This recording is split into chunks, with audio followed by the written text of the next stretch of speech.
Anytime you put an aerosol into the atmosphere, it's going to affect wind speeds. It's going to affect cloud nucleation. An interesting thing is geoengineers are talking about how, if these programs were to be initiated, which they have been, how they will have to utilize and implement weather control and determine where it rains, when it rains, and who specifically gets rain. We're already beginning to see the formation of the center of circulation. My name is Scott Stevens. I studied meteorology at the University of Kansas, and that was my first TV job. Was on the air was in Topeka, and then I worked in Omaha and Tulsa, Albany, New York, and then out into eastern Idaho in the Pocatello, Idaho Falls market for the last 10 years of my 20-year career doing weather. It wasn't until about 2005 when I got deep into the weather modification aspect of this story of geoengineering. One of the parts of the program that is very important, that plays into the chemtrails, is the precision of these actions in the atmosphere. These chemtrails are absolutely required, so they introduce the right energy at the right location for the right length of time. These trails are wires in the sky. The combined technologies like HAARP and the chemtrails were designed to work together as weather weapons. HAARP, the High Frequency Active Auroral Research Project, it is filled with phased array antennas. They steer microwaves into the ionosphere, where they will activate all of the ions up there. They can use excitation waves that actually affect the metallic particles. So we've ionized the air column. They can heat it, they can cool it. HAARP has directional antennas, and they can focus their antennas on where they want to move the jet stream, and they can hit the jet stream, and they create an artificial high. If you accentuate the high, if you amplify a little bit, it's like building a mound of dirt, and you have a little creek or a little stream of water coming. You build the mound of dirt, that water's not going to go through it. So you build the mound, and then that's going to impact storms that are inbound. And so it's very easy to add those particulates of aluminum, barium, and whatever else they want to put in there. And as you add heat to that, those particulates then radiate the heat into the atmosphere, and it warms. And what does a warming atmosphere do? Boom, it expands. We see more intense droughts.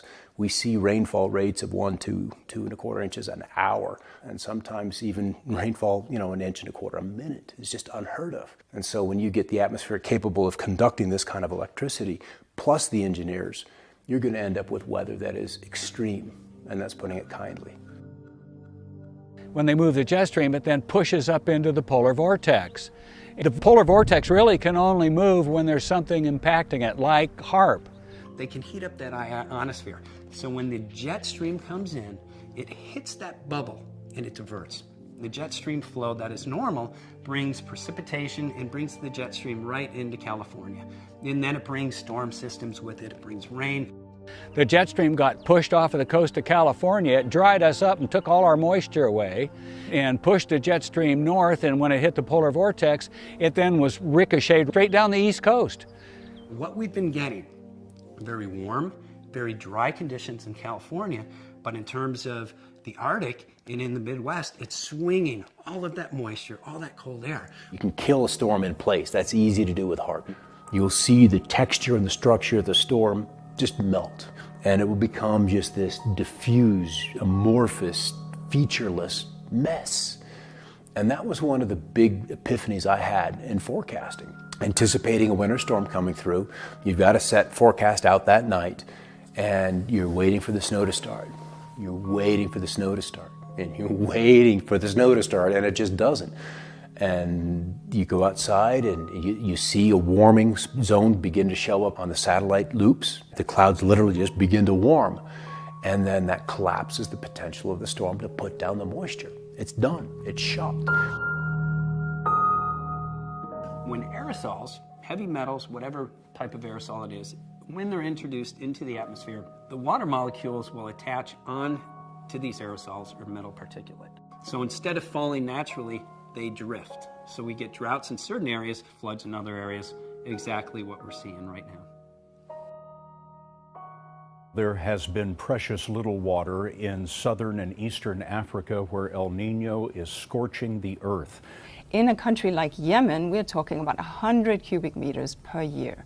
The rainfall has been delayed to an extent that people haven't been able to plant the crops that they need to survive. If you want to destabilize a nation, you can create a drought, and within a couple of months, you're going to have riots, you're going to have destabilization without even firing a weapon. It's an invisible weapon. It is a weapon you can blame on anything. It is something more powerful even than the nuclear war. You can blame this technology on God.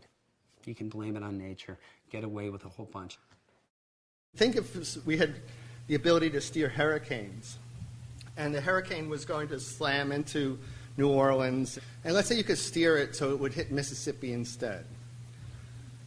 And let's say you're going to, instead of killing 1,800 people in New Orleans, you would kill 100 people in Mississippi. And if you do that knowingly, are you murdering those 100 people? And there's all kinds of equity issues there. The moving of the hurricane off of the coast of Florida was done by the Signal Corps, and the U.S. Air Force was flying over it. They thought it was heading out into the Atlantic, and so they dumped dry ice into it. It turned into the coast very quickly. It made a detour and pretty much wiped out Savannah, Georgia. It will be through an active act directly harming people who otherwise wouldn't have been harmed. In this model simulation, there is a reduction in precipitation in this model and in other models in the monsoon region around India. This is obviously a cause for concern because many people live there and depend on that for agriculture. It could change precipitation patterns, change weather patterns in undesirable ways, and there would be winners and losers.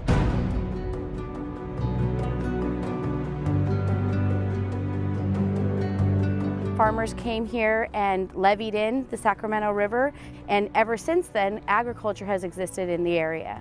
Because of the abundance and variety that are grown here, it's also an area that produces many, many fruits and vegetables that are easily harvested and easily distributed throughout this area. The state of California is resorting to drastic measures tonight to combat its severe drought. We're in an historic drought, and that demands unprecedented action. It's for that reason that I'm issuing an executive order mandating substantial water reduction across our state. The drought has been going on for 4 years. We are entering our 5th year. In that time period, we have seen a shift of water rights from the hands of private people, private farmers, into the hands of very large corporate agricultural groups that are buying up water rights silently. A lot of farmers are not getting the water supply. Right now, Jerry Brown, the California governor, he's called for a state of emergency in California. And what that does, it gives him the legal right to take any land, and it also gives them the excuse to come in with corporations and corporatize the water. The state is using this drought as a means to take land that doesn't belong to them through eminent domain. They're using this drought as a means to prioritize conveyance to corporate agriculture over the private farmer. This is part of making corporate ag and corporations have more of a priority and more of an importance than the people. The people of the state of California use between 12 and 15% of the water in the state compared to corporate agriculture, which uses about 85%. The water rate increases that the people have been experiencing are out of proportion compared to what corporate ag pays per acre foot for water. All of the burden of this drought is all being placed upon the people of the state of California. Many of the farmers in this valley are not growing because they get allotments from the federal government. It's our water, but the feds own everything. To grow food. What happens then? Land dries, that land is then sold for pennies on the dollar, and then huge The small farmer, if he does not have water, he's in a lot of trouble. The people of the state of California will suffer through restrictions on locally grown fruits and vegetables, higher water rates, and above all, a loss of the public right to water. And that right is being eroded every single time a drought emergency is called. Water is definitely the next oil. Water is definitely going to be the battleground for the next 20 to 50 years. And if we don't get our priorities straight, it will be the consumer, the private person, the public who will be the one suffering. If in fact this drought is being caused by man and is not